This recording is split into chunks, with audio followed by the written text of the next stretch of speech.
Who are a little older than the young voters.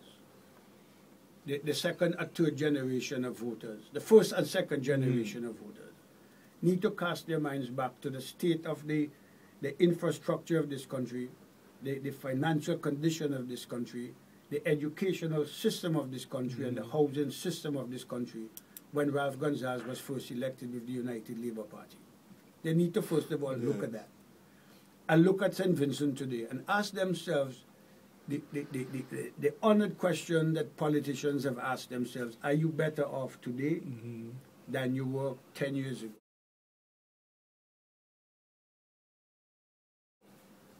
And do you want to go back to a leadership which was part of the neglect of all of these years when the poor people of this country couldn't get their children to school?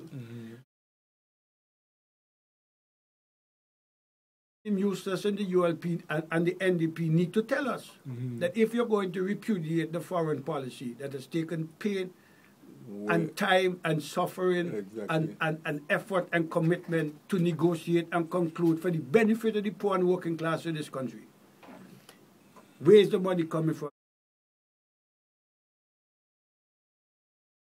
Support.